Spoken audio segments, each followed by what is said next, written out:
Vídeo de hoje do canal do Nicola traz novidades sobre a investigação policial que pode levar dirigentes do Timão à cadeia. Preciso te contar também que Jorge Jesus e Neymar fizeram as pazes, teve até direito à ligação do técnico para o atacante do Santos. Bora te atualizar também sobre um acordo que envolve o Palmeiras e que só é bom para Leila Pereira. Já no São Paulo tem atacante rebaixado para o time de base, para a irritação total dele e dos seus representantes. Falo também sobre o Flamengo que perdeu seu patrocinador master, pelo menos de forma provisória. Novidades do Vasco, do Cruzeiro, do Atlético, nas últimas do mercado e muito mais.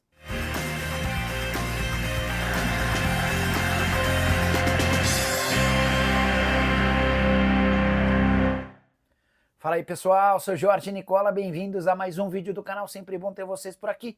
Ótimo final de semana para todos, pedir para deixar like, se inscrever no canal e ativar as notificações. Bora começar o vídeo com aquele tradicional giro de notícias e a primeira informação é sobre o Cruzeiro com 3 desfalques para o jogo contra o São Paulo nesse domingo no Morumbi.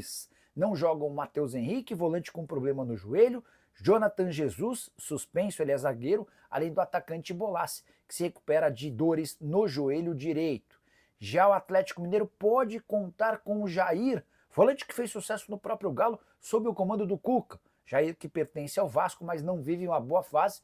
Levei essa pergunta para uma pessoa do Galo e a resposta é de que o Atlético busca volantes, mas com mais intensidade e vitalidade. Quero contar também que Cleiton Silva, atacante que passou pelo Vasco sem destaque, é capa de um jornal em Portugal, dando conta de que ele interessa ao Sporting, jogador vendido pelo Vasco para o Rio Ave, e a fase dele lá é tão boa que antes do Sporting o Benfica e o Porto também já haviam buscado informações.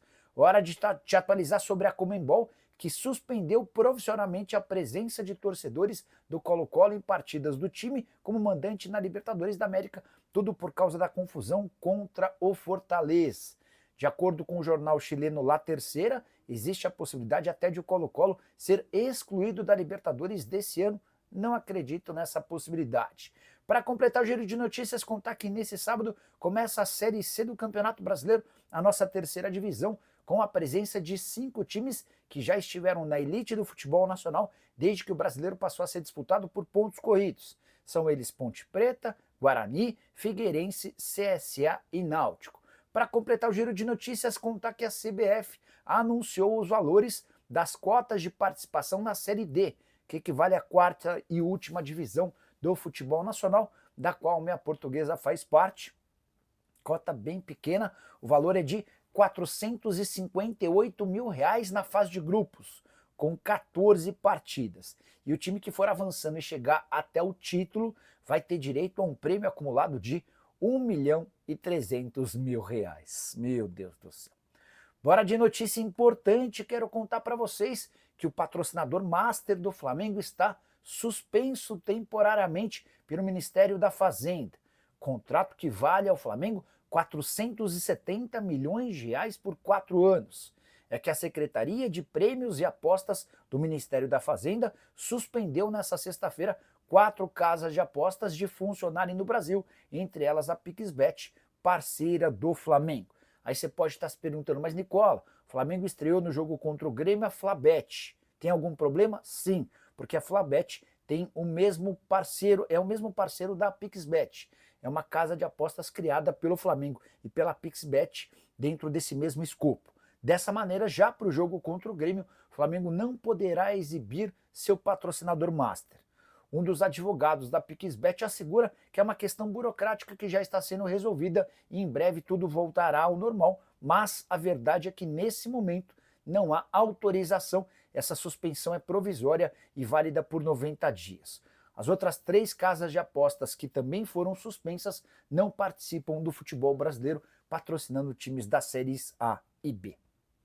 Bora falar agora sobre o Vasco, que defende um tabu contra o Sport, partida absolutamente decisiva para o Cruz Maltino nesse sábado em São Januário. É decisiva para o Vasco e especialmente para o Carille, daqui a pouco eu falo sobre o Carille. Antes contar sobre esse tabu, são 7 anos sem derrota para o rival. É bem verdade que o Vasco e o Sport se enfrentaram um pouco desde 2018. Foram só 4 partidas no período, com 2 vitórias do Vasco e 2 empates, as vitórias ambas por 2-0 em casa e fora. O Vasco também empatou em 0-0 em casa e em 1-1 fora. Jogo desse sábado em São Januário, com o estádio mais uma vez lotado, há necessidade de vencer e convencer para que o Carille possa seguir à frente do clube. Já havia contado para vocês que a multa rescisória é de apenas R$500 mil e a pressão pela demissão dele é gigante. Mesmo na última terça-feira, com vitória contra o Puerto Cabelo, torcedor que foi a São Januário pediu a dispensa do treinador. O presidente Pedrinho havia estabelecido esses 2 jogos, contra o Puerto Cabelo e contra o Sport, como definitivos para definição a respeito, definitivos como a definição ficou feio, eram definitivos para a escolha ou para manutenção ou não de Fábio Carille à frente do Cruz Maltino. Você, torcedor do Vasco, demitiria o Carille ou não? Já usa o espaço para comentário e registra a sua opinião, beleza?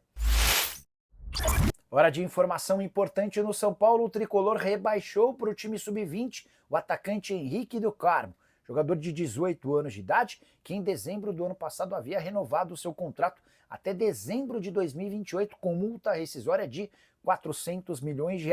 Você vai lembrar que na oportunidade o vínculo estava se encerrando, o PSV da Holanda tinha intenção de contratá-lo e o São Paulo, ao acertar essa extensão contratual, comemorou bastante. Só que na oportunidade havia sido feita uma promessa ao Henrique e a seu empresário Wagner Ribeiro de que ele teria mais oportunidades no time principal, lê do engano. Desde então, o Henrique só jogou uma única partida no time de cima. Foi na estreia do Campeonato Paulista, jogo em que o Henrique de fato não foi bem.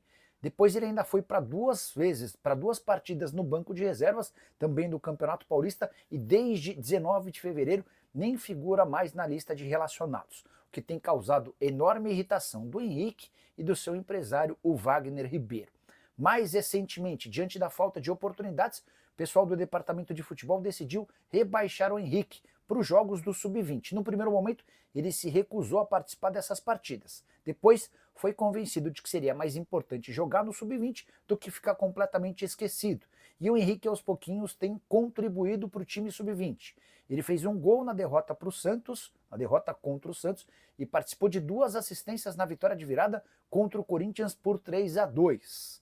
Posso garantir que Henrique e Wagner Ribeiro torcem bastante pela demissão do técnico Luiz Weldia. Seria a oportunidade para o Henrique voltar a jogar no time de cima, caso contrário vai ser complicado imaginá-lo atuando. Outro que também deve estar torcendo para a saída do treinador é Rian Francisco, centroavante super badalado também de Cotia, mas que com o técnico argentino não consegue entrar em campo. Hora de falar sobre o Corinthians e a semana decisiva que pode levar à prisão dirigentes alvinegros. É que a investigação em relação ao caso Vaidbet vive seu ápice a partir de segunda, terça e quarta-feira, quando estão marcados depoimentos de Marcelo Mariano, Sérgio Moura e Augusto Melo.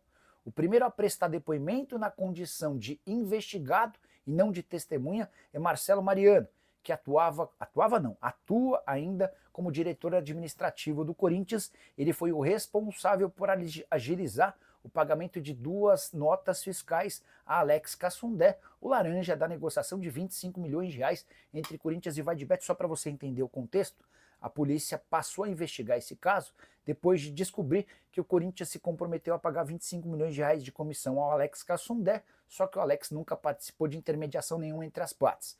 Para piorar, a polícia também conseguiu descobrir que parte desse dinheiro que era repassado ao Cassundé voltava para dirigentes do Corinthians e outra parte ia para crime organizado. E é em meio a esse contexto que na segunda-feira o Marcelo Mariano se apresenta para ser ouvido, diretor administrativo. Na terça-feira, a vez do Sérgio Moura, que já foi superintendente de marketing do Corinthians, foi o Sérgio quem levou o Alex Cassundé para dentro do Corinthians. Na quarta-feira é a vez de o presidente Augusto Melo prestar esclarecimentos.